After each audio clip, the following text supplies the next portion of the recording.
నమస్కారం. BTV news కి స్వాగతం. ముందుగా ముఖ్యాంశాలు. విశాఖ డ్రగ్స్ కేసులో టీడీపీకి పురంధేశ్వరికి సంబంధం ఉందని గట్టిగా అనుమానిస్తున్నామని ప్రభుత్వ సలహాదారులు సజ్జల రామకృష్ణారెడ్డి వెల్లడి.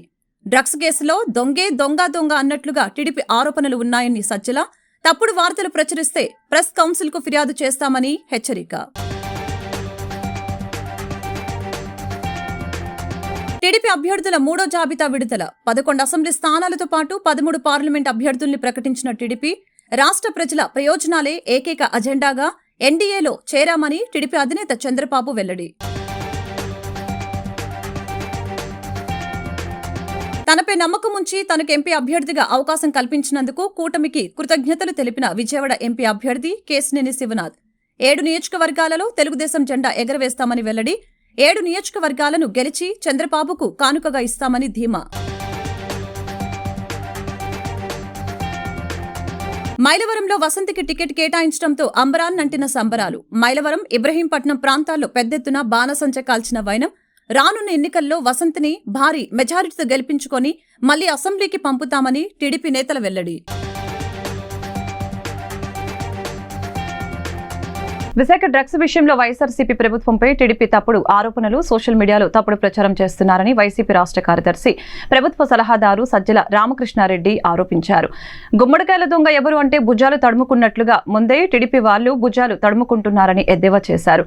డ్రగ్స్ విషయంలో బీజేపీ, టీడీపీ నేతల పాత్ర ఉందని, తప్పించుకోవటానికే ప్రభుత్వంపై నిందలు వేస్తున్నారని ఆరోపించారు. శుక్రవారం తాడేపల్లిలో ప్రభుత్వ సలహాదారు సజ్జల రామకృష్ణారెడ్డి మీడియాతో మాట్లాడారు. ఈ సందర్భంగా ఆయన మాట్లాడుతూ విశాఖ పోర్టులో సిపిఐ డ్రగ్స్ ను సీజ్ చేసిందని, అందుకు సంతోషంగా ఉందని, దేశం పెద్ద ప్రమాదం నుంచి బయటపడిందని సజ్జల పేర్కొన్నారు.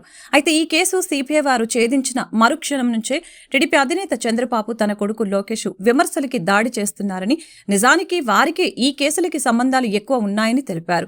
పురంధేశ్వరి బంధువులకు ఆ కంపెనీలతో సంబంధాలు ఉన్నాయని, టీడీపీ నేతలు కావాలని తమపై ఆరోపణలు చేస్తున్నాయని, చంద్రబాబు ఇంగితం లేకుండా మాట్లాడుతున్నారని సజ్జల మండిపడ్డారు.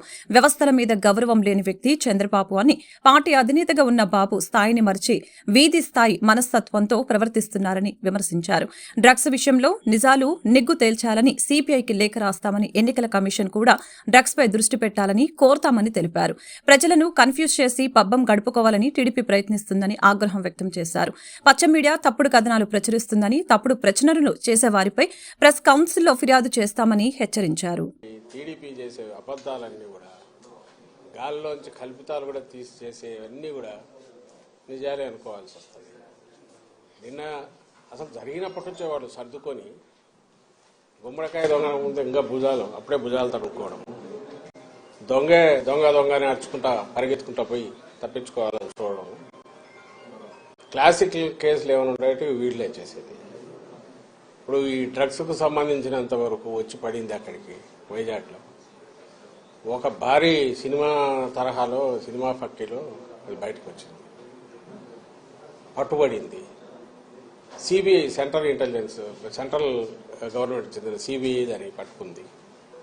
ఓ పక్క అది జరుగుతుంటే అసలు వీళ్ళు పెట్టి వాళ్ళు చేస్తున్న ఆరోపణలు పైత్యం ఎక్కడికి పోతుందంటే, సరే సోషల్ మీడియాలో ఎవడో కింద లేయర్లలో ఉండేవాళ్ళు ఏదో చేస్తే ఉంటే పార్టీ అధ్యక్షుడు, ఆ పార్టీ వాళ్ళు పెట్టిన జాతీయ ప్రధాన కార్యదర్శి అతని కొడుకు లోకేష్, వాళ్ళు కూడా ట్వీట్లు పెట్టడం. అసలు చంద్రబాబు నాయుడు ఆయన ముఖ్యమంత్రిగా పనిచేశాడు రాష్ట్రానికి, ఇంతకుముందు చేశాడు. ఈ రాష్ట్రానికి మళ్ళీ కావాలని పగటికలాలు అంటున్నాడు. అతని కొడుకు ఫ్యూచర్లో ఎప్పుడన్నా అయిపోతానేమో అతను పగటికలాలు అంటున్నాడు. ఆ బుద్ధిన్నా ఉండాలి, కొంత ఇంగితం ఉండాలి కదా. రాష్ట్ర ప్రజల ప్రయోజనాలే ఏకైక అజెండాగా ఎన్డీఏలో చేరామని టీడీపీ అధినేత చంద్రబాబు చెప్పారు. పార్లమెంట్లో బలమైన గలం వినిపిస్తూ రాష్ట్రం కోసం పోరాడగల నాయకులని అభ్యర్థులుగా నిలబెడుతున్నామని తెలిపారు. పార్లమెంటుకు పోటీ చేసే 13 మంది తెలుగుదేశం అభ్యర్థుల్ని, వీరితో పాటు మరో 11 అసెంబ్లీ స్థానాలకు కూడా అభ్యర్థుల్ని ప్రజాభిప్రాయం మేరకు ఎంపిక చేసి ప్రకటిస్తున్నామని చెప్పారు. టీడీపీ అభ్యర్థుల మూడో జాబితా విడుదలైంది. 11 అసెంబ్లీ స్థానాలతో పాటు 13 పార్లమెంట్ అభ్యర్థుల్ని ఈ జాబితాలో పార్టీ ప్రకటించడం జరిగింది.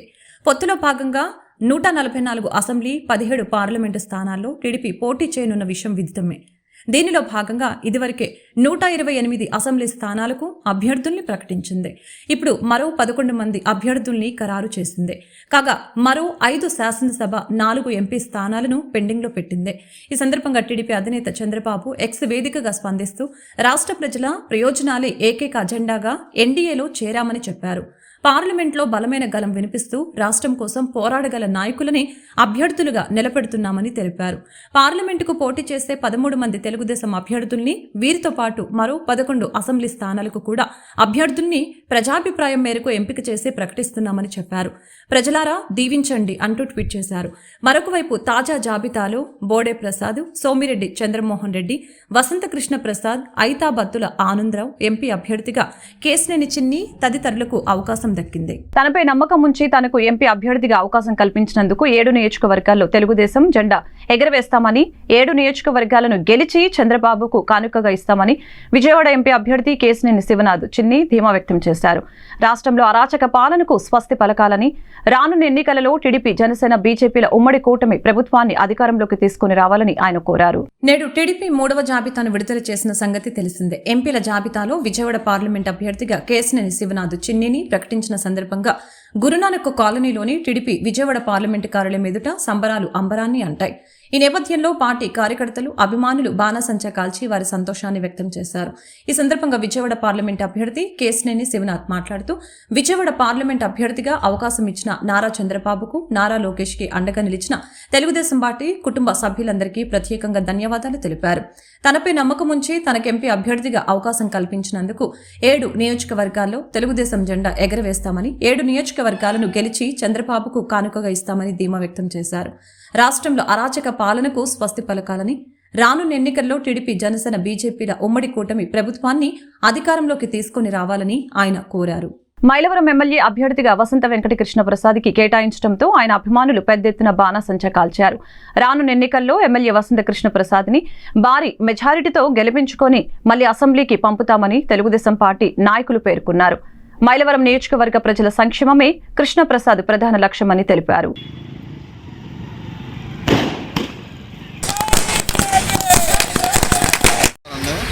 మైలవరం నియోజకవర్గంలో మన వసంత కృష్ణప్రసాద్ గారికి టీడీపీ గారికి సీట్గా కేటాయించడం మనకు అందరికీ సంతోషకరమైన విషయం. ఈ అత్యధిక మెజార్టీతో ఈరోజు గౌరవ కేపీ గారికి, కృష్ణప్రసాద్ గారికి మైలవరం నియోజకవర్గ తెలుగుదేశం పార్టీ ఎమ్మెల్యే అభ్యర్థిగా ప్రకటించడం అందరికీ సంతోషకరమైన విషయం అండి. ఖచ్చితంగా రాబోయే ఎన్నికల్లో కృష్ణప్రసాద్ గారిని భారీ మెజారిటీతో మళ్ళీ అసెంబ్లీకి పంపడానికి అందరూ సిద్ధంగా ఉన్నాం. మేమందరం సంసిద్ధం అని తెలియజేస్తూ, రాబోయేది చంద్రన్న రాజ్యం. ఖచ్చితంగా తెలుగుదేశం పార్టీ అధికారంలోకి రాబోతుంది. భారీ మెజారిటీతో, భారీ సీట్లతో మంచి స్థానంలో తెలుగుదేశం పార్టీ ఉంటుంది. అలాగే కేపీ గారికి కూడా సముచిత స్థానం ఉంటుందని తెలియజేసుకుంటూ, ఖచ్చితంగా తెలుగుదేశం పార్టీ ప్రజలందరూ అండదండలుగా కేపీ గారికి ఉండాలని కోరుకుంటూ సెలవు తీసుకుంటాం. మైలవరం నియోజకవర్గ ప్రజలు పండగ లాంటి వాతావరణం ఉంది. వాళ్ళ ఒక నిజనున్న నాయకుడికి టీడీపీ వాళ్ళు ఎమ్మెల్యే సీటుగా కేటాయించడం అనేది చాలా సుపరిణామం. అలాగే గతంలో చేసిన అభివృద్ధి కాకుండా ఎమ్మెల్యే గారి కేపీ గారిని మళ్ళోసారి ఎమ్మెల్యేగా గెలిపించుకొని మైలవరం నియోజకవర్గాన్ని రాష్ట్రంలోనే మొట్టమొదటి స్థానంలో నిలబెట్టగలరన్న నమ్మకం మాకుంది కేపీ గారి మీద. అలాగే ఈ రోజున కేపీ గారికి సీటు కేటాయించిన చంద్రబాబు నాయుడు గారికి, నారా లోకేష్ గారికి ధన్యవాదాలు తెలుపుకుంటున్నాం. గతంలో విజయవాడ అభివృద్ధిని చంద్రబాబు విస్మరించారని మాజీ మంత్రి వెల్లంపల్లి శ్రీనివాసరావు విమర్శించారు. అన్ని రకాలుగా రాష్ట్రాన్ని అభివృద్ధి పరిచింది జగనన్న అని గుర్తు చేశారు. కబ్జాదారులకు, గూండాలకు టికెట్స్ ఇచ్చిన ఘనుడు చంద్రబాబుని ఎద్దేవా చేశారు. వైఎస్ఆర్సీపీ సెంట్రల్ నియోజకవర్గం వైఎస్ఆర్సీపీ అభ్యర్థి వెల్లంపల్లి శ్రీనివాసరావు శుక్రవారం నాడు నియోజకవర్గంలో స్థానిక 32 division, Ayodhya Nagar, lotus area తదితర ప్రాంతాలలో స్థానిక డివిజన్ పార్టీ ఇన్ఛార్జి గుండె సుందర్పాల్, లోటస్ అసోసియేషన్ సభ్యులు మరియు తదితరులతో కలిసి ప్రతి ఇంటికి వెళ్లి కరపత్రం ఇస్తూ ప్రజలతో మమేకమై ఓట్లను అభ్యర్థించారు. ఈ సందర్భంగా వెల్లంపల్లి మాట్లాడుతూ లోటస్ సెక్టార్ 3, 4లో పర్యటించడం జరిగిందని తెలిపారు. జగనన్న హయాంలో లోటస్లో అన్ని సిమెంట్ రోడ్లు వేయటం జరిగిందని అన్నారు. ప్రతి ఇంటికి వెళ్తూ ఉంటే ప్రతి ఒక్కరూ వైఎస్ఆర్సీపీకి ఓటు వేస్తామని తెలుపుతున్నారని అన్నారు. కూటమిని ప్రజలు నమ్మవద్దని విజ్ఞప్తి చేశారు. మోడీని తిట్టిన చంద్రబాబు, పవన్ కళ్యాణ్ మళ్లీ ఎందుకు కలిశారు అని ప్రశ్నించారు. ఎందుకు కలిశారో ప్రజలకు సమాధానం చెప్పాలని అన్నారు. జగన్మోహన్ రెడ్డిని ఓడించడం ఎవరితరం కాదని తెలిపారు. 175 నియోజకవర్గాలలో గెలిచే పార్టీ వైఎస్ఆర్సీపీ అని చెప్పుకొచ్చారు. కొబ్బరి బోండాకి ఉదయం 11 గంటలకు మెలకు వస్తుందని అన్నారు. కొబ్బరి బోండా కనుక లోటస్లోకి వెళ్తే మనకిక్కడ ఉన్న స్థలాలు కబ్జా చేస్తాడు, కావున లోటస్ ప్రజలు గమనించాలని కోరారు. ఖాళీ స్థలాలు కనిపిస్తే కబ్జా చేసే వ్యక్తి కొబ్బరి బోండా అని అన్నారు. కబ్జాదారులకు గూండాలకు టికెట్స్ ఇచ్చిన ఘనుడు చంద్రబాబని అన్నారు. పార్టీలో అంతా కూడా నిగురు గప్పిన నిప్పులాగా ఉన్నారు. అందరూ కూడా ఏ ఒక్క నాయకుడు కూడా బోండా ఉమ్మతో లేరు. ఎందుకంటే అతను అహంకారతనం కావచ్చు, అదేవిధంగా ఒక మోనార్క్ లాగా కావచ్చు, హిట్లర్ లాగా కావచ్చు, డిక్టేట్ చేయాలని ప్రయత్నం చేస్తారు. ప్రతి ఒక్కరిని కూడా మీరు నా కనుసనలో పనిచేయాలని చెప్పని ఆదేశాలు జారీ చేసే విధంగా ఉండే ప్రవర్తన అతనిది. తెలుగుదేశం నాయకులు ఎంతోమంది నాకు చెప్తున్నారు, అన్నా మా వాడు గెలవకూడదన్నా, గెలిస్తే ఇప్పటికే మామూలుగా మమ్మల్ని అందరినీ పురుగులుగా చూస్తున్నాడు, ఇతనికి ప్రేమ ఆప్యాయత అటువంటిది ఏమి ఉండదు, కరుడు కఠినంగా మాట్లాడితే ప్రతి ఒక్కరితో కూడా అటువంటి వ్యక్తులు గెలవకూడదన్నా, మేము ఏదో ఎన్టీ రామారావు గారు పార్టీ పెట్టాం కాబట్టి ఆయన మీద అభిమానంతో మేము ఉంటున్నాం తప్ప ఇటువంటి నీచుడిని దుర్మార్గుడిని మాత్రం గెలిపించకూడదని అనేక మంది తెలుగుదేశం వాళ్ళు నాతో చెప్తున్నారు. ఇది వాస్తవం. నేను ఇప్పుడు ఆ మాజీ కార్పొరేటర్గా ఇంతకుముందు గతంలో పనిచేసిన వాళ్ళందరూ ఒక సమావేశాలు ఏర్పాటు చేసిన అర్థం ఏంటి, ఇతని యొక్క అహంకారతనం ప్రజలకు తెలియజేయాలని చెప్పని, ఇతని ఒక హిట్లర్లాగా ప్రతి ఒక్కరిని కూడా ఇబ్బంది పెట్టే పరిస్థితి. అందుకని తెలుగుదేశం పార్టీ నాయకుల్లో అలాగే ఉంది పరిస్థితి. ఈ నియోజకవర్గ ప్రజలు కూడా అతని దగ్గరికి తీసుకొచ్చే పరిస్థితి లేదు కాబట్టి ఈ నియోజకవర్గం మేము మంచి మెజారిటీతో మేము గెలుస్తామని కూడా తెలియపరచుకుంటాం. అదేవిధంగా ఈ ముగ్గురు కూటమి కూడా ఇలా ముగ్గురు ఎక్కడ పోటీ చేస్తారో తెలియదు, ఎవరు సీట్లో నుంచుంటారో తెలియదు. ఇప్పటికి ఇంతవరకు షెడ్యూల్ మామూలుగా నోటిఫికేషన్స్ షెడ్యూల్స్ డేట్లు ఇచ్చినా కానీ ఇవాళ వరకు వాళ్ళు సీట్లు ప్రకటించలేదంటే చంద్రబాబు ఎంత వర్గంలో 32వ డివిజన్లో వెల్లంపల్లి శ్రీనివాస్ గారు అలాగే గడపు తిరుగుతూ ఈ రోజుని అందరూ నీరాజనాలు పలుకుతున్నారు ఆయనకి. ఈ రోజుని వన్ టౌన్లో ఎలా అయితే అభివృద్ధి చేశారో అలాగే సెంట్రల్ నియోజకవర్గంలో కూడా అలాగే అభివృద్ధి పదంలో ముందుకెళ్తారని చెప్పేసి ప్రతి ఒక్కరు నమ్మకం వ్యక్తం చేస్తున్నారు. ఈ రోజున ఈ సెక్టర్ 1లో దగ్గర 4.5 కోట్లతో ఖర్చు పెట్టి ప్రతి ఒక్క రోడ్డు, ప్రతి ఒక్క పార్కు కానీ గ్రీనరీ విషయంలో కానీ పూర్తిగా తెలుగుదేశం కార్పొరేటర్ ఉన్నప్పుడు కూడా ఇక్కడ పార్టీలు చూడకుండా, కులాలు మతాలు చూడకుండా, వ్యక్తులను చూడకుండా, రంగులు చూడకుండా అభివృద్ధి ధ్యేయంగా జగన్మోహన్ రెడ్డి గారి అభివృద్ధి కన్ను, సంక్షేమం ఇంకో కన్నుగా 2 కళ్ళుగా భావించి ఈ రోజుని ఆంధ్ర రాష్ట్రం సస్యామలంగా ఉండేటట్టు ఆ ఘనత ఆయనకే దక్కింది. అదే బాటలో మల్లాది విష్ణు గారు నడిచారు. ఈ రోజునే మాకు ఎమ్మెల్యేగా వచ్చిన వెల్లంపల్లి శ్రీనివాసరావు గారు కూడా అదే బాటలో నడుస్తూ ప్రతి ఒక్కరిని ఆకట్టుకుంటూ అందరినీ ఆదరిస్తూ జనసేన నేత పోతిన మహేష్ కు పశ్చిమ నియోజకవర్గ అసెంబ్లీ సీటును కేటాయించాలని ముస్లిం నేతలు ప్రత్యేక ఉపవాస ప్రార్థనలు చేశారు. పశ్చిమ నియోజకవర్గ అసెంబ్లీ సీటును పోతిన మహేష్ కు కేటాయిస్తే ముస్లింల మద్దతు ఉంటుందని తెలిపారు. ముస్లింల ముద్దుబిడ్డ పోతిన మహేష్ కు పశ్చిమ సీటును కేటాయించాలని పవన్ కళ్యాణ్ కి విజ్ఞప్తి చేస్తున్నామని తెలిపారు. పవిత్ర రంజాన్ శుక్రవారం పర్వదినాన పోతిన వెంకట మహేష్ కు విజయవాడ పశ్చిమ నియోజకవర్గ అసెంబ్లీ సీట్లు కేటాయించాలని ముస్లిం సోదర సోదరీమణులు పెద్దెత్తున ప్రత్యేక ప్రార్థనలు జనసేన పార్టీ పశ్చిమ నియోజకవర్గం కార్యాలయంలో నిర్వహించారు. పవన్ కళ్యాణ్ పోతిన మహేష్ లాంటి మంచి మనిషి, పార్టీ కోసం కష్టించే వ్యక్తిని పశ్చిమ నియోజకవర్గ సీటు కేటాయించాలని భగవంతుడి అల్లా దీవెనల కోసమే ప్రత్యేక ప్రార్థనలు ఏర్పాటు చేశామని తెలిపారు. ప్రజల కష్టాలను తన కష్టాలుగా భావించే పోతిన మహేష్ కి పశ్చిమ సీటు కేటాయించడం న్యాయపరమైన ధర్మమని అన్నారు. ఈ కార్యక్రమంలో నగర ప్రధాన కార్యదర్శి సయ్యద్ మెబీనా, నగర అధికార ప్రతినిధి అబ్దుల్ నజీబ్, 46వ డివిజన్ అధ్యక్షులు షేక్ అమీర్ పాషా, షర్మిల, హుస్సేన్, నసీమా, సల్మా, షాహీనా, ఇబ్రహీం, ఎజాజ్, పండు, ఎస్డి కరీముల్లా, షమ్మర్, రసూల్, నాగూర్, రఫీ, జాకిర్, సౌదిక్ అలీ, సుబానీ ఖాదర్ తదితరులు పాల్గొన్నారు.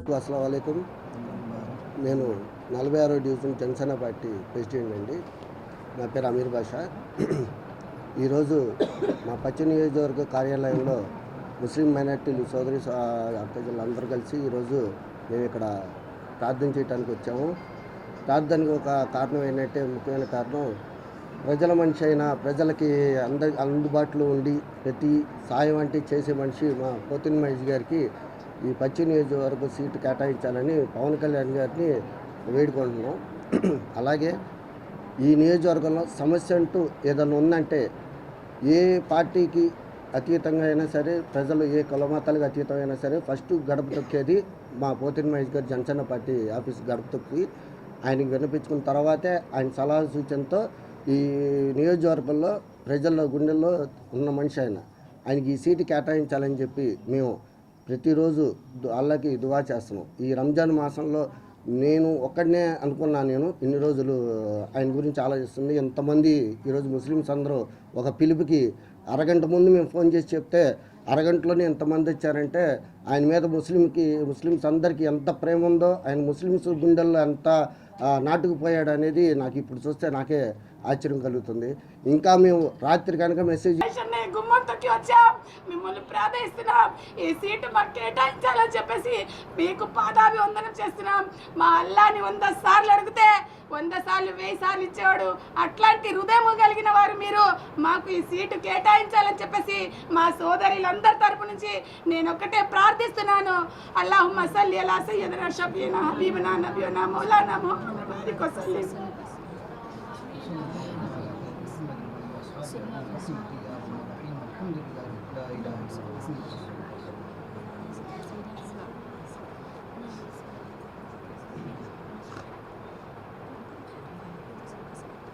జనసేన పార్టీ పోతిన వెంకట మహేష్ గారి గురించి ముస్లింలందరూ కలిసి ప్రార్థన అనేది చేస్తున్నాం సార్. దేనికంటే ఇది పవన్ కళ్యాణ్ గారికి విజ్ఞప్తి. ఆ అల్లాని కూడా వేడుకుంటున్నాము. పవిత్ర రంజాన్ మాసంలో పేదల కోసం ఎవరైతే నుంచుంటున్నారో వాళ్ళ కోసం మేము ప్రార్థించడానికి ఒక చోట అందరం చేరడం జరిగింది.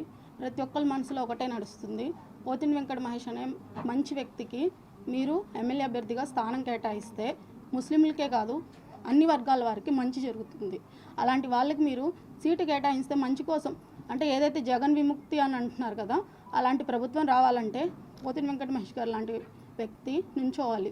అలాంటి వాళ్ళు నుంచుంటేనే ప్రతి ఒక్కరికి మంచి జరుగుతుంది. ఈ పవిత్ర రంజాన్ మాసంలో మేమందరం ఉపవాసాలు ఉండి ప్రార్థనలు కూడా చేస్తున్నాము.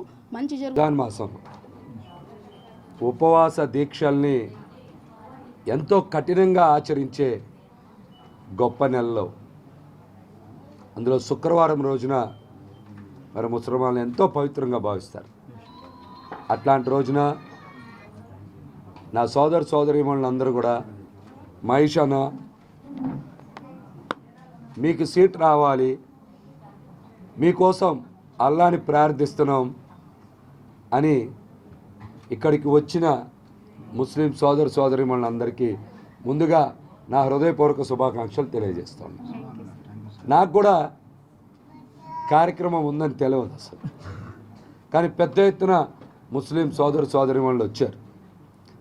అల్లాకి ప్రత్యేక ప్రార్థనలు చేసి పవన్ కళ్యాణ్ గారు ఖచ్చితంగా మహేష్ గారికి సీటు కేటాయించాలి. సీటు కేటాయించడం అంటే అది అన్ని వర్గాల ప్రజలకి కేటాయించినట్టే.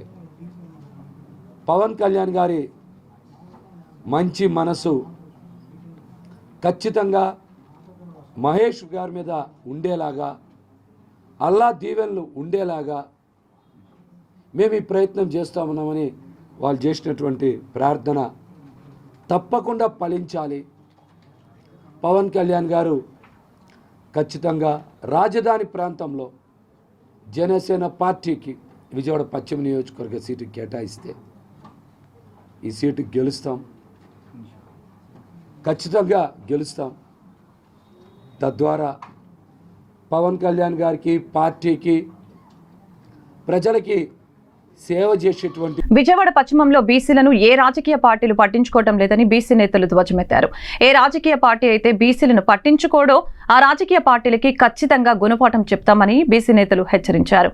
బీసీల కోసం అహర్నిశలు కష్టపడుతున్న పోతిన మహేష్ కి పశ్చిమంలో సీటు ఇస్తే ఖచ్చితంగా గెలిపించుకుంటామని వారు ధీమా వ్యక్తం చేశారు. చిట్టినగర్లో జాతీయ బీసీ సంక్షేమ సంఘం విజయవాడ నగర కమిటీలందరూ కలిసి విలేకరుల సమావేశం జరిపారు. ఈ సందర్భంగా బీసీ నేతలు మాట్లాడుతూ ఎన్టీఆర్ జిల్లాలో కూటమి వ్యవహరిస్తున్న తీరును ప్రశ్నిస్తున్నామని అన్నారు. కష్టపడిన బీసీలను మోసం చేసే రాజకీయ పార్టీలను ఎండకట్టడం కోసం బీసీ మీడియా సమావేశం ఏర్పాటు చేశామని తెలిపారు. ఎన్టీఆర్ జిల్లాలో కూటమికి ఒక సీటైన బీసీలకు కేటాయించకపోవడం సరైన పద్ధతి కాదని చెప్పారు. కష్టపడిన బీసీలను చిన్నచూపు చూస్తున్నారని ఆవేదన వ్యక్తం చేశారు.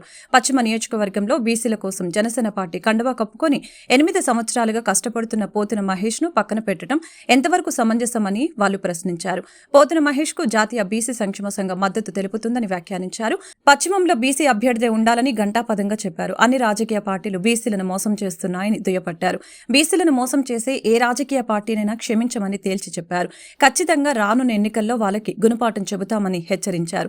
ఈ సమావేశంలో బీసీ సంక్షేమ సంఘం నగర అధ్యక్షులు కనిశెట్టి లక్ష్మణరావు, విద్యార్థి విభాగం నాయకుడు దాడి మురళి, యువజన అధ్యక్షులు పీసా అరుణకుమార్, బీసీ సంక్షేమ సంఘం నాయకులు పైల పవన్ కుమార్, తమ్మిన దుర్గారావు, సొంటి ఈశ్వరి, బత్తుల గీత, బంకా సురేష్ తదితరులు పాల్గొన్నారు. జాతీయ బీసీ సంక్షేమ సంఘం విజయవాడ నగర కమిటీ అంతా కలిపి ఈరోజు నగర వెస్ట్ కాన్స్టిట్యున్సీ సంబంధించిన వ్యవహారమే కానీ ఎన్టీఆర్ జిల్లా వ్యవహారంలో కూటమి వ్యవహరిస్తున్న తీరుని ప్రశ్నించడం కోసం, అలాగే కష్టపడిన బీసీలను మోసం చేసే రాజకీయ పార్టీలను ఎండగట్టడం కోసం ఈ బీసీ ప్రెస్ మీట్ని ఏర్పాటు చేయడం జరిగింది. జాతీయ బీసీ సంక్షేమ సంఘం విజయవాడ నగరంలో జరుగుతున్న విషయాలు, ఎన్టీఆర్ జిల్లాలో కూటమి అనేది బీసీకి ఒకచోట కూడా సీటు కేటాయించకపోవడం అనేది కరెక్ట్ అయిన పద్ధతి కాదు. బీసీలను చిన్నచూపు చూడడం, అలాగే పశ్చిమ నియోజకవర్గంలో కష్టపడి పనిచేసిన బీసీ నాయకుడు ఆర్నిసాలు ఆ పార్టీని భుజాన్ని వేసుకుని కష్టపడడమే కాకుండా 8 సంవత్సరాలుగా ఆ పార్టీ కోసం పనిచేసిన నాయకుడిని పట్టించుకోకపోవడము, ఇది ఎంతవరకు కరెక్టు? జాతీయ బీసీ సంక్షేమ సంఘం బీసీ నాయకుడికి మద్దతు తెలుపుతూ ఎవరికి ఈ సీటు కేటాయించినా బీసీలకే కేటాయించాలి, అది బీసీలే పోటీలో ఇక్కడ ఉండాలే తప్ప వేరే ఎవరు ఉండకూడదు. ప్రతి రాజకీయ పార్టీ బీసీలను మోసం చేస్తుంది. ఆ విధంగా బీసీలను బీసీ సంక్షేమ సంఘం విజయవాడ నగర యువజన అధ్యక్షుడిని ఈరోజు ముఖ్యంగా ఈ ప్రెస్ మీట్ పెట్టడానికి కారణం, బీసీలని రాజకీయ పార్టీలు పట్టించుకోవడం లేదు. ఏ రాజకీయ పార్టీ అయితే పట్టించుకోదో ఆ రాజకీయ పార్టీకి బీసీ తరపున కన్ఫామ్గా గుణపాఠం తెలియజేస్తాం. అట్లానే వాళ్ళ ఎన్టీఆర్ జిల్లాకు తీసుకుంటే కూటమిలో ఎక్కడా కూడా బీసీలకు ఇచ్చిన చరిత్ర కనబడట్లేదు. ప్రస్తుతానికి కన్ఫామ్గా కూటమిలో ఈ ఎన్టీఆర్ జిల్లాలో బీసీలకు స్థానం కల్పించాలి. బీసీలకి స్థానం కల్పిస్తే బీసీలుగా మేము అందరికీ మద్దతు తెలియచేస్తాం. దానిలో ఒకటైనా మన పశ్చిమ నియోజకవర్గం ఆల్రెడీ ఒక బలమైన నాయకుడు పోతిన వెంకట మహేష్ గారు ఒక బీసీ, ఒక పార్టీని భుజాన వేసుకొని ఒక 8 సంవత్సరాల నుంచి పార్టీ కార్యకర్తగా ఆయనే పార్టీ నగర అధ్యక్షుడిగా కూడా చాలామందిని బీసీలను కూడా కలుపుకుంటూ ముందుకి సాగదీస్తే ఆయన్ని కూడా ఈ రోజున లెక్క చేయని పరిస్థితిగా ఉంది. ఈ యొక్క పశ్చిమ నియోజకవర్గంలో అలాంటి బలమైన నాయకుడికి సీట్ కానీ కల్పిస్తే బీసీలుగా మేము అందరం కూడా మద్దతుని పూర్తిగా తెలియజేస్తామని చెప్పేసి జాతీయ బీసీ సంక్షేమ సంఘం చాలా వరకు బీసీలకి చాలా అన్యాయం జరుగుతుంది. చెప్పాలంటే ఇప్పుడు ఎక్కడ చూసినా కూడా బీసీలకి ముందుంటాము, బీసీలకి ఏదైనా కానీ అడుగడుగు మేము న్యాయం చేస్తామన్న ప్రభుత్వం ఇవాళ రోజు ఎందుకు ఇంత అన్యాయానికి పాల్పడుతుందో మాకు అర్థం కావట్లేదు. ఇవాళ మహిళలకే కానీ ఎవరికైనా కానీ ఎక్కడ కూడా న్యాయం జరిగినట్టుగా మాకు ఎక్కడా లేదు. ఇప్పుడు కూడా ప్రభుత్వం తెలుసుకొని ముందు అడుగు రాకపోతే మటుకు మేము మా బీసీలందరూ కలిపి ఎక్కడైనా కానీ గుణపాఠమే కాదు, ఈ అడుగడుగున కూడా వాళ్ళకు ముందు రాకోకుండా మేము అడ్డుపడి బుద్ధి వచ్చేటట్టుగా చేస్తామని మేము తెలియజేస్తున్నాం. ఇక్కడ మైలవరం మండలం గణపవరంలో ఒక వేడుక కార్యక్రమంలో మాజీ మంత్రి రాష్ట్ర ప్రధాన కార్యదర్శి దేవినేని ఉమామేశ్వరరావు పాల్గొన్నారు. ఈ కార్యక్రమానికి ఉమా అభిమానులు శ్రేయోభిలాషులు పాల్గొని ఉమాకి అనుకూలంగా నినాదాలు చేశారు. మైలవరం నియోజకవర్గ ఎమ్మెల్యే సీటు రాలేదని ఉమా ముందు అభిమానులు కన్నీరు పెట్టుకోవడంతో ఉమా వాళ్లను వారించారు. వసంతికి సీటు కేటాయింపుపై ఉమా ఏ నిర్ణయం తీసుకున్నా తాము సిద్ధమంటూ ఉమాతో అడుగులు వేశారు. ఈ విషయంపై మీడియాకు త్వరలో వివరిస్తామని మౌనంగా ముందుకు సాగారు. Mylavaram MLA BJP TDP Janasena కూటమి అభ్యర్థిగా వసంత వెంకటకృష్ణ ప్రసాద్కి టికెట్ కేటాయించడంతో మైలవరం ఇబ్రహీంపట్నం మండలం తెలుగుదేశం పార్టీ ఆధ్వర్యంలో హర్షం వ్యక్తం చేస్తూ టీడీపీ నాయకులు భారీగా బాణాసంచా కాల్చారు. రానున్న ఎన్నికల్లో ఎమ్మెల్యే వసంత కృష్ణ ప్రసాద్ని భారీ మెజారిటీతో గెలిపించుకొని మళ్లీ అసెంబ్లీకి పంపుతామని తెలుగుదేశం పార్టీ నాయకులు పేర్కొన్నారు. మైలవరం నియోజకవర్గ ప్రజలందరూ ఎమ్మెల్యే వసంత కృష్ణ ప్రసాద్కి అండగా ఉండాలని తెలిపారు. రాష్ట్రంలో బీజేపీ టీడీపీ జనసేన కూటమి అధికారంలోకి వస్తుందని వారు పేర్కొన్నారు. నిజమైన నాయకునికి తెలుగుదేశం పార్టీ టికెట్ను ఇక్కడ కేటాయించడం చాలా శుభపరిణామమని అన్నారు. మైలవరం నియోజకవర్గాన్ని ఏపీలోనే నెంబర్ 1 స్థానంలో నిలబెట్టే ప్రజా నాయకులు కృష్ణ ప్రసాద్ అని పేర్కొన్నారు.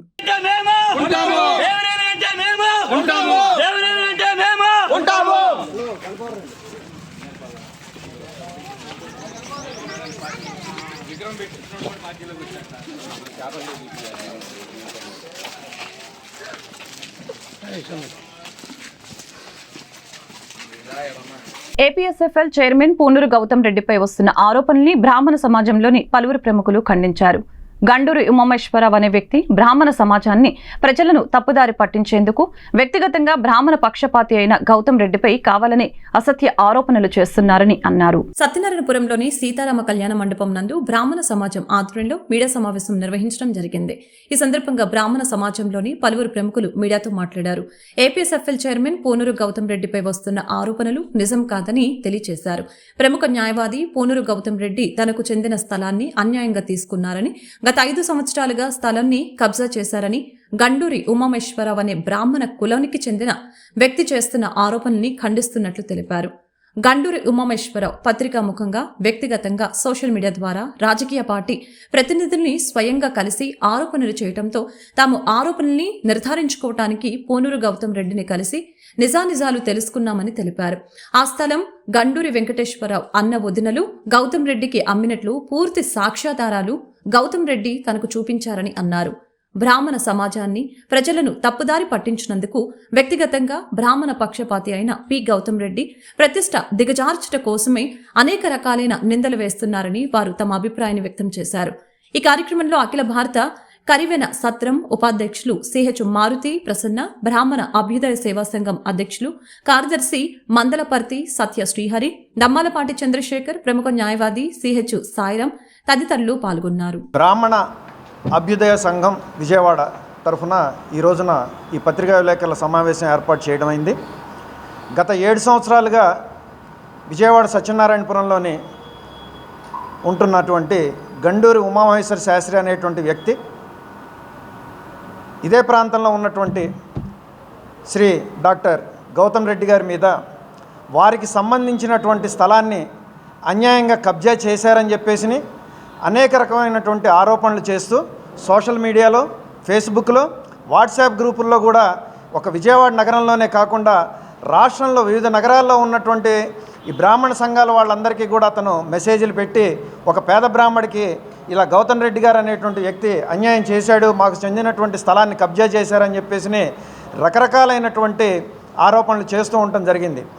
దీని మీద వివిధ ప్రాంతాల నుంచి ఉన్నటువంటి బ్రాహ్మణ సంఘాల వాళ్ళు కానీ బ్రాహ్మణులు కానీ వీళ్ళందరూ కూడా ఒక పేద బ్రాహ్మడికి అన్యాయం జరుగుతుంటే విజయవాడ నగరంలో ఉన్నటువంటి బ్రాహ్మణీకం ఏం చేస్తుందని ప్రశ్నించినప్పుడు దీని మీద మేమందరం సమావేశం అయ్యి అసలు దీంట్లో నిజానిజాలు ఏంటో తెలుసుకోవాలని చెప్పేసి డాక్టర్ పూనూరు గౌతమ్ రెడ్డి గారి దగ్గరికి వెళ్ళి దీని మీద అసలు ఏం జరిగింది ఏంటనేటువంటి వాస్తవాలు తెలుసుకుంటానని చెప్పేసి ఆయన కలవటం జరిగింది. దానికి సంబంధించినటువంటి డాక్యుమెంట్స్ వివరాలన్నింటినీ కూడా శ్రీ గౌతమ్ రెడ్డి గారు మాకు అందజేయడం జరిగింది. వాటన్నిటిని పరిశీలించిన తర్వాత దీంట్లో ఈ గండూరు ఉమామహేశ్వర శాస్త్రి అనేటువంటి అతను గత 7 సంవత్సరాలు బ్రాహ్మణ అభ్యుదయ సేవా సమాజం తరఫున ఏర్పాటు చేసినటువంటి కార్యక్రమానికి ఇచ్చేసిన మీ అందరికీ కూడా ధన్యవాదాలు తెలియజేస్తూ, ముందుగా ఈ ఉమామహేశ్వరరావు అనేటువంటి వ్యక్తి గౌతమ్ రెడ్డి గారి మీద చేస్తున్నటువంటి దుష్ప్రచారానికి విజయవాడ సమాజానికి అట్లాగే సత్యనారాయణపురం ఈ ఏరియాలో ఉన్నటువంటి బ్రాహ్మణ సమాజానికి అసలు విషయాలు దీనికి సంబంధించిన నిజానిజాలు ఏమిటనేది తెలియజేయాలనేటువంటి ఉద్దేశంతో ఆయన చేస్తున్నటువంటి దుష్ప్రచారం ఏమిటి అనేటువంటి ఈ పర్టికులర్ అంశం మీద ఈ పత్రికా సమావేశాన్ని నిర్వహించడం జరుగుతోంది. ఈ సందర్భంగా ఒక 7-8 ప్రశ్నల్ని ఈ సందర్భంగా ఈ ప్రాంత వాసులందరికీ కూడా నిజాలు తెలియాలి. నిజంగా ఏం జరిగింది అక్కడ, ఇక్కడ జరుగుతున్నటువంటి ప్రచారం ఏమిటి అనేది నిజాలు తెలియటం కోసం ఏర్పాటు చేయబడినటువంటి సమావేశం. దీనిలో మొట్టమొదటిది ఈ ఉమామహేశ్వరరావు అనేటువంటి వ్యక్తి ఎవరో, పాయింట్ నెంబర్ 1. ఈ ఉమామహేశ్వరరావుకి ఈ ఆస్తికి ఉన్నటువంటి సంబంధం ఏమిటి? సంబంధం లేనటువంటి వ్యక్తి ఈ రకమైనటువంటి దుష్ప్రచారాలు చేయటానికి ఇతనికి ఉన్నటువంటి అర్హత ఏమిటి? డాక్యుమెంట్లలో ఏమన్నా ఇతని పేరు ఏమన్నా ఉన్నదా? ఇది ముందు తెలుసుకోవాలి. ఈ ఆస్తికి దీనికి ఈ ఉమామహేశ్వరరావు అనేటువంటి వ్యక్తికి ఏ రకమైనటువంటి సంబంధము లేదు. ఇది గౌతమ్ రెడ్డి గారి జరిగిందా, ఉమామహేశ్వరరావు గారు జరిగినటువంటి మధ్యలో విషయంగా మేము మాట్లాడటానికి కూడా నేను ఇక్కడ కూర్చోలేదు. ఒక వ్యక్తి ఎవరో ఒక రోడ్డు మీద పోయేటువంటి వ్యక్తి, అందులో ఇది ఇవాళ జరుగుతున్నటువంటి వ్యవహారం, ఇవాళ మీకు తెలిసినటువంటి వ్యవహారం దగ్గర 5-6 ఏళ్ల మట్టి జరుగుతున్నటువంటి విషయమే. ఆ బిల్డింగ్ ఏమీ మామూలుగా ఎక్కడో చాట్లో ఎక్కడా లేదు, ఓపెన్ స్పేస్లో ఉన్నటువంటి భూమి అది. ఈ విషయం అన్నా ఇదేమి ఏదో చాటుగా దొంగతనంగా ఇవాళకి వాళ్ళు ఆక్యుపై చేసినటువంటి ప్రాంతం కూడా కాదు. ఇవాళ వీరు వచ్చారు, రేపొద్దున ఇంకొకళ్ళు వచ్చారు. ఆయన 3 కార్యక్రమాలు 3 చక్కగా చేయాల్సినటువంటి లా ప్రకారం చేశారు. ఫస్ట్ది డాక్యుమెంట్ కొనుక్కున్నారు, ఆ డాక్యుమెంట్ని చూపించుకుంటున్నారు. వారు మిస్సెస్ పేరుతో వచ్చేటప్పటికల్లా గిఫ్ట్ డీడ్ చేశారు.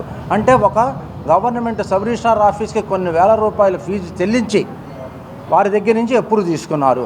ఒకసారి రిజిస్టర్ అయిందంటే అభ్యుదయ సేవా సంఘం ఏర్పాటు చేసినటువంటి విలేకరుల సమావేశానికి విచ్చేసిన మీ పత్రికా విలేకరులందరికీ కూడా నమస్కారం. ముఖ్యంగా ఈ గండూరి ఉమామహేశ్వర శాస్త్రి అనేటువంటి వ్యక్తి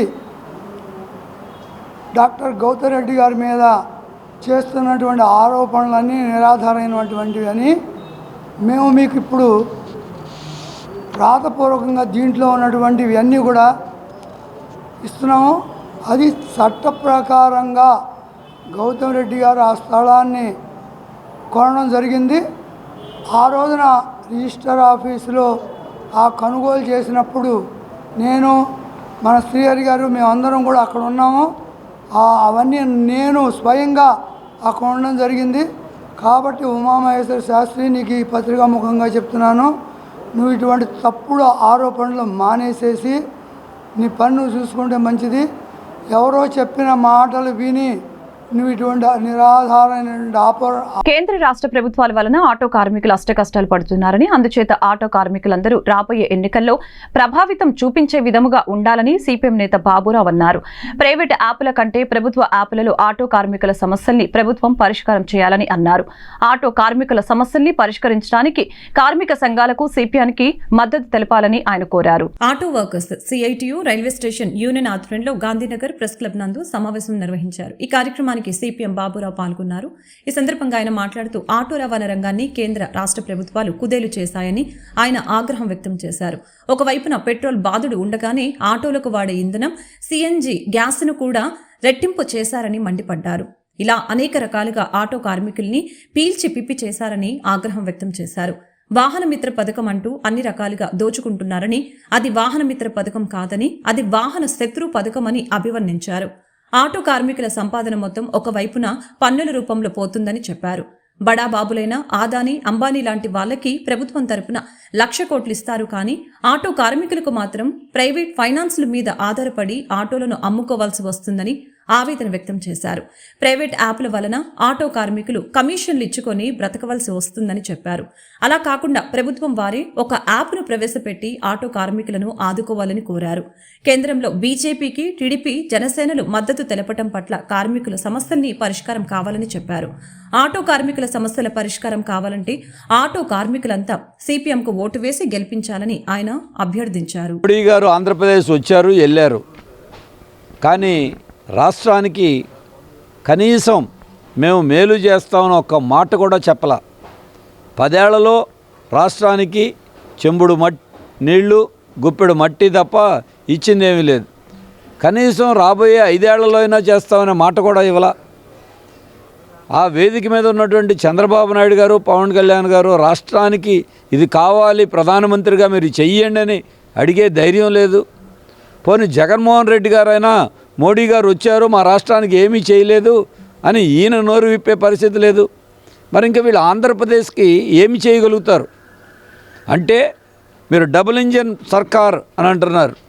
సింగిల్ ఇంజిన్ అయితేనే గ్యాస్ బండ 400, 1200 అయింది. ఇక డబుల్ ఇంజిన్ అంటే 2000 చేస్తారు. పెట్రోలు 50 రూపాయలది 110 రూపాయలు అయింది. ఇక రేపు డబుల్ ఇంజిన్ పేరుతో 200 రూపాయలు చేస్తారా? ఇప్పుడు ఈ చెత్త పన్ను వేశారు. ఈ పాపం మోడీ, జగన్ ఇద్దరు ఉన్నారు. కరెంటు బిల్లులు పెరిగినాయి. ఈ కరెంటు బిల్లుల దాంట్లో 2 ప్రభుత్వాలు బీజేపీ, వైసీపీ కుమ్మక్కైపోయి విద్యుత్ రంగాన్ని ప్రైవేట్ పరం చేసి స్మార్ట్ మీటర్లు తేబోతున్నారు. అలాగే ఇళ్ళకి పంపులకు కూడా మీటర్లు పెట్టబోతున్నారు. ఇందులో కూడా మోడీ, జగన్ ఉన్నారు. ఇప్పుడు ఆ మోడీతో తెలుగుదేశం, పవన్ కళ్యాణ్ కూడా కలిసిపోతే రేపు ఇంకా అందరూ కలిసి ఆంధ్రప్రదేశ్లో మాత్రం కుస్తీ పడతారు, ఢిల్లీలో మాత్రం అందరూ కలిపి దోస్తీ చేస్తారు. ఇది వాళ్ళు జరుగుతున్నటువంటి తీరు. మరి వీటన్నిటికీ ఈ పాపాలకి బాధ్యత వహించాల్సింది కేంద్రము, రాష్ట్రము. ఆ కేంద్ర ప్రభుత్వంతో జతకడుతున్నటువంటిది తెలుగుదేశం, జనసేన, వైసీపీ. ప్రపంచ వాటర్ దినోత్సవాన్ని పురస్కరించుకొని పరిటాలలోని ఎంవీఆర్ కళాశాలలో విద్యార్థులు భవిష్యత్తులో నీళ్లను ఎలా శుద్ధి చేసుకోవాలి, ఎలా రక్షించుకోవాలి అనే వాటిపై ప్రాజెక్టులు నిర్వహించడం జరిగింది. ఈ కార్యక్రమానికి ఎన్టీఆర్ డిస్ట్రిక్ట్ గ్రౌండ్ వాటర్ అధికారి విచ్చేసి విద్యార్థులు తయారు చేసిన ప్రాజెక్టుల్ని సందర్శించారు. ఈ సందర్భంగా ఆయన మాట్లాడుతూ భవిష్యత్తులో మనం మంచినీళ్లను ఎలా కాపాడుకోవాలి అనే అంశంతో విద్యార్థులు మంచి ప్రాజెక్టుల్ని నిర్వహించడం అభినందనీయమని ఆయన అన్నారు. ఆంధ్రప్రదేశ్లో నదులు ఎక్కువగా ఉన్నాయని, ఆ నదుల నుంచి వచ్చే నీళ్లు సముద్రం పాలవుతున్నాయని, వాటిని రక్షించుకోవాల్సిన బాధ్యత మనందరిపైన ఉందని అభిప్రాయం వ్యక్తం చేశారు. భవిష్యత్తులో నీరు ప్రధానమైనదని, ఆ నీటిని ఎలా వినియోగించుకోవాలి అనే అవగాహన ప్రతి విద్యార్థి అలవర్చుకోవాలని ఆయన సూచించారు.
వరల్డ్ వాటర్ డేని ఇంత ఘనంగా నిర్వహించినందుకు ముఖ్యంగా ఎంవీఆర్ కాలేజ్ని మనందరం అభినందించాలి, ముఖ్యంగా సివిల్ ఇంజనీరింగ్ డిపార్ట్మెంట్ని. ఇవాళ మనం చూస్తాం బెంగళూరు అనే కాదు ప్రపంచవ్యాప్తంగా రిసోర్సెస్ అన్నీ కూడా తగ్గిపోతున్నాయి. వాటర్ని సాంస్క్రిట్లో జీవ్ అంటారు, జీవము అంటే లైఫ్. అందుకే water is the elixir of life, it is the stuff of life, it is life itself అంటారు. ఎప్పుడైతే మనం ఈ వాటర్ని సరిగ్గా ప్రాపర్గా యూజ్ చేసుకోలేమో మొత్తం ప్రపంచంలో ఉన్న అంత జీవరాశికి కూడా చాలా తీవ్రమైన నష్టాన్ని చేకూరుస్తుంది. 1972 స్టాక్హోమ్ కాన్ఫరెన్స్లో మహాకవి శ్రీశ్రీ తెలుగు వాళ్ళని రిప్రజెంట్ చేస్తూ వెళ్ళాడు ఆయన. ఇందిరాగాంధీ దానికి చీఫ్ గెస్ట్. అప్పుడు ఆయన దీని యొక్క ఇంపార్టెన్స్ని గ్రహించి తిరిగి ఇందిరాగాంధీని ఎడ్యుకేట్ చేయడం మూలంగా మాత్రమే 1974లో ఇండియాలో మొట్టమొదటి వాటర్ యాక్ట్ అనేది వచ్చింది. సో అప్పట్లోనే మనం దాన్ని ప్రాముఖ్యత అంతలా గ్రహించామంటే ఇవాళ ఇంకా చాలా ప్రతి డ్రాప్ని కూడా మనం చాలా యూజ్ చేసుకోవాల్సిన అవసరం ఉంది. రెయిన్ వాటర్ని బోల్డ్ వేస్ట్ చేసేస్తున్నాం. అప్పుడే శ్రీశ్రీ చెప్పాడు, ఉప్పొంగే జీవనదీ జలాల నీరు ఉప్పు సముద్రం పాలు అని. సో ఇవాళ నదుల్లోంచి వచ్చే hundreds of TMC of fresh sweet వాటర్ని సముద్రాల్లోకి వదిలేస్తున్నాం. మనకి చాలా వాటర్ ఉంది. ముఖ్యంగా ఆంధ్రప్రదేశ్ని నదుల రాష్ట్రం అంటాం. ఇందులో ఉన్న నదులు ఇంకెక్కడా లేవు. పంజాబ్లో 5 నదులే ఉన్నాయి. అయినా అంత రిచ్ అవ్వడానికి కారణం అక్కడ నదులే. మనకి 40 నదులు ఉన్నాయి. నిజంగా చెప్పాలంటే అసలు పంజాబ్లో ఇప్పుడు 3 నదులే ఉన్నాయి. 2 నదులు పాకిస్తాన్లోకి వెళ్ళిపోయాయి. పాకిస్తాన్లో ఉన్న పంజాబ్లోకి వెళ్ళిపోయాయి. కాబట్టి మనకి ఇన్ని నదులు ఉన్నాయి, కానీ చాలా మటుకు జిఐ ప్రొడక్ట్స్ ద్వారా ప్రజలలో అవగాహన కల్పించి మన సంస్కృతి సాంప్రదాయాల గురించి వివరించే కార్యక్రమమే భారత్ జిఐ 2024 అని కేఎల్ యూనివర్సిటీ నిర్వాహకులు కాంచనలత చెప్పారు. ఆర్గానిక్ న్యాచురల్ ప్రొడక్ట్స్ వైపు ప్రజల్ని మళ్లిస్తూ కమ్యూనిటీలో ఆర్థిక పురోగతి తీసుకొని రావాలని ముఖ్య ఉద్దేశంతో భారత ప్రభుత్వ ఎంఎస్ఎంఈ సూక్ష్మ మధ్యతరహా మంత్రిత్వ శాఖ ఇటువంటి కార్యక్రమాలు నిర్వహిస్తున్నట్లు పేర్కొన్నారు. నగరంలోని ఓ ప్రముఖ కళాశాల నందు భారత ప్రభుత్వ ఎంఎస్ఎంఈ సూక్ష్మ మధ్యతరహా మంత్రిత్వ శాఖ ఆధ్వర్యంలో కేఎల్ యూనివర్సిటీ సంయుక్తంగా జిఐ ప్రొడక్ట్స్ ఎగ్జిబిషన్ ఏర్పాటు చేశారు. ఈ నేపథ్యంలో కేఎల్ యూనివర్సిటీ నిర్వాహకులు కాంచనలత మాట్లాడారు. భారత్ ఐజీ 2024లో భాగంగా ఆంధ్రప్రదేశ్ రాష్ట్రంలోని కేఎల్ యూనివర్సిటీ ద్వారా భారత్ ఐజీ కార్యక్రమాన్ని నిర్వహించడానికి చక్కని అవకాశం దక్కిందని తెలిపారు. భారత ప్రభుత్వ ఎంఎస్ఎంఈ సూక్ష్మ మధ్యతరహా మంత్రిత్వ శాఖ ఆధ్వర్యంలో భారత్ జిఐ 2024 అనే కార్యక్రమాన్ని దేశంలోని 10 ప్రాంతాలలో నిర్వహిస్తుందని తెలిపారు. ఈ సందర్భంగా 100 రకాల జిఐ ప్రొడక్ట్స్ ని ఆహ్వానించడం జరిగిందని తెలియజేశారు. ఇప్పటికే 67 ప్రొడక్ట్స్ ని రిజిస్ట్రేషన్ జరిగిందని 3 రోజుల పాటు జిఐ ప్రొడక్ట్స్ ఫెస్టివల్ ను నిర్వహిస్తున్నామని చెప్పారు. జిఐ ప్రొడక్ట్స్ ను ఎలా అభివృద్ధి చెందించారు ప్రజలకు తెలియజేసే ముఖ్య ఉద్దేశంతో ఈ కార్యక్రమాన్ని ఏర్పాటు చేయడం జరిగిందని అన్నారు. జిఐ ప్రొడక్ట్స్ ద్వారా ప్రజలలో అవగాహన కల్పించి జిఐ ప్రొడక్ట్స్ ద్వారా మన సంస్కృతి సాంప్రదాయాల గురించి వివరిస్తూ ఆర్గానిక్ న్యాచురల్ ప్రొడక్ట్స్ వైపు ప్రజల్ని మళ్లిస్తూ కమ్యూనిటీలో ఆర్థిక పురోగతి తీసుకొని రావాలని ముఖ్య ఉద్దేశంతో ఇటువంటి కార్యక్రమాలను నిర్వహించడం జరుగుతుందని చెప్పారు. భారత్ జిఐ మహోత్సవానికి విచ్చేసిన అందరికీ, ఇవాళ పార్టిసిపేట్ చేస్తున్న కంటెస్ట్ చేస్తున్న పార్టిసిపెంట్స్ అందరికీ, ప్రెస్ అందరికీ వెరీ గుడ్ మార్నింగ్. మేము ఈ భారత్ జిఐ మహోత్సవం అనేది గవర్నమెంట్ కొలాబరేషన్తో కేఎల్ యూనివర్సిటీ తరఫున ఇక్కడ ఈరోజు 60 మంది జిఐ హోల్డర్స్ని ఇన్వైట్ చేశాము త్రూ అవుట్ ఇండియా నుంచి. అందరూ చాలా ఉత్సాహంగా వచ్చి పార్టిసిపేట్ చేస్తున్నారు. జిఐ అనేది government quality certificate for the products అన్నమాట. దీని మూలంగా అందరికీ ఒక అవేర్నెస్, ఒక ప్లాట్ఫామ్ కల్పించడానికి ఇది కండక్ట్ చేశాము. దీని మూలంగా మేము అనుకునేది ఏంటంటే, ఎంతో కొంత బయట ఈ జిఐ ప్రోడక్ట్స్ని ప్రోత్సహించడానికి మా వంతుగా కృషి చేస్తున్నామని మేము ఆశిస్తున్నాము. ఇలాంటి అవేర్నెస్ అందరికీ కల్పించడం మూలంగా ఎంతోమంది ఈ ఓల్డ్ కల్చరల్ ప్రోడక్ట్స్కి, అంటే మన హెరిటేజ్ని ప్రిజర్వ్ చేసిన వాళ్ళం అవుతాము. అది ఫ్యూచర్ అందరికీ. ఇప్పుడు అందరు సింథటిక్ ప్రోడక్ట్. సో భారత ప్రభుత్వం మినిస్ట్రీ ఆఫ్ ఎంఎస్ఎంఈ సూక్ష్మ మధ్యతరహా మంత్రిత్వ శాఖ ఈరోజు జిఐ మహోత్సవం అనే కార్యక్రమాన్ని దేశం అంతా కూడా 10 చోట్ల జరుపుతుంది. ఇందులో ఆంధ్రప్రదేశ్లో Koneru Lakshmi education foundation deemed to be యూనివర్సిటీకి ఈ కార్యక్రమం చేయడానికి మనకి ఇవ్వడం జరిగింది. సో మనం కేఎల్ యూనివర్సిటీ తరఫున ఈ కార్యక్రమాన్ని ఎన్టీఆర్ డిస్టిక్లో విజయవాడలో నిర్వహించడానికి మనకి అవకాశం దక్కింది. ఈ జిఐ ప్రొడక్ట్స్ 100 జిఐ ప్రొడక్ట్స్ని మనం ఇన్వైట్ చేయడం జరిగింది. దీంట్లో 67 ప్రొడక్ట్స్ రిజిస్టర్ చేసుకున్నారు. ఇంకా ఈ ప్రొడక్ట్స్ 3 రోజులు ఈ యొక్క జిఐ ప్రొడక్ట్స్ని ఒక జిఐ ఫెస్టివల్ లాగా మనం కార్యక్రమాన్ని నిర్వహిస్తున్నాం. దీని ద్వారా జిఐ ప్రొడక్ట్స్లో ఒక జనాల్లో ఒక అవగాహన కల్పించి జిఐ ప్రొడక్ట్స్ని ట్రెడిషనల్ కల్చరల్తో కూడా ఇంటిగ్రేషన్ చేస్తూ వీటికి సంబంధించిన కల్చరల్ ప్రోగ్రామ్స్ కూడా దీంతో పాటు కలిసికట్టుగా మనం ఈ కార్యక్రమాన్ని జిఐ ప్రొడక్ట్స్ మన యొక్క సంస్కృతి సంప్రదాయాలు పురాతన రోజుల నుంచి మనకు ప్రొడక్ట్ జిఐ ప్రొడక్ట్స్ వాటిని ఎలా అభివృద్ధి చెందించారు, మన ఆర్గానిక్ వైపు న్యాచురల్ ప్రొడక్ట్స్ వైపు మనం ఉపయోగించాలని జిఐ ప్రొడక్ట్స్ని మనం భారత ప్రభుత్వం కూడా ప్రతి కమ్యూనిటీ డెవలప్మెంట్ ఒక జిఐ ప్రొడక్ట్ని ఒక ప్రదేశంలో ఒక 100 మంది ఫ్యామిలీస్ దాన్ని డెవలప్ చేసి వాళ్ళని లిఫ్ట్ చేయడం కోసం వాళ్ళ జీవన విధానం డెవలప్ చేయడం కోసం భారత ప్రభుత్వం ఒక జిఐ సర్టిఫికేట్ అని వాళ్ళకి ఇస్తుంది. ప్రపంచవ్యాప్తంగా ఆ యొక్క ఉత్పత్తిని వాళ్ళు ప్రపంచవ్యాప్తంగా వాళ్ళే. My name is professor Hingamire, Ganesh Hingamire. Thanks for university, thanks ma'am, and thanks everybody for arranging this Bharat GI Mahotsav. I must tell you, in China, they have registered 11,000 GI, but we have hardly 575. So, and from particularly Andhra, there are very few. But we wanted to have minimum 100 GI in one state. So, we will have 5,000 in India at this point of time. వార్తను ముగించే ముందు ముఖ్యాంశాలు మరొకసారి. Visakha drugs కేసులో టీడీపీకి పురంధేశ్వరికి సంబంధం ఉందని గట్టిగా అనుమానిస్తున్నామని ప్రభుత్వ సలహాదారులు సజ్జల రామకృష్ణారెడ్డి వెల్లడి. డ్రగ్స్ కేసులో దొంగ అన్నట్లుగా టీడీపీ ఆరోపణలు ఉన్నాయని సజ్జల, తప్పుడు వార్తలు ప్రచురిస్తే ప్రెస్ కౌన్సిల్కు ఫిర్యాదు చేస్తామని హెచ్చరిక. టీడీపీ అభ్యర్థుల 3వ జాబితా విడుదల. 11 అసెంబ్లీ స్థానాలతో పాటు 13 పార్లమెంట్ అభ్యర్థుల్ని ప్రకటించిన టీడీపీ రాష్ట్ర ప్రజల ప్రయోజనాలే ఏకైక అజెండాగా ఎన్డీఏలో చేరామని టీడీపీ అధినేత చంద్రబాబు వెల్లడి. తనపై నమ్మకం ఉంచి తనకు ఎంపీ అభ్యర్థిగా అవకాశం కల్పించినందుకు కూటమికి కృతజ్ఞతలు తెలిపిన విజయవాడ ఎంపీ అభ్యర్థి కేశినేని శివనాథ్. 7 నియోజకవర్గాలలో తెలుగుదేశం జెండా ఎగరవేస్తామని వెల్లడి. 7 నియోజకవర్గాలను గెలిచి చంద్రబాబుకు కానుకగా ఇస్తామని ధీమా.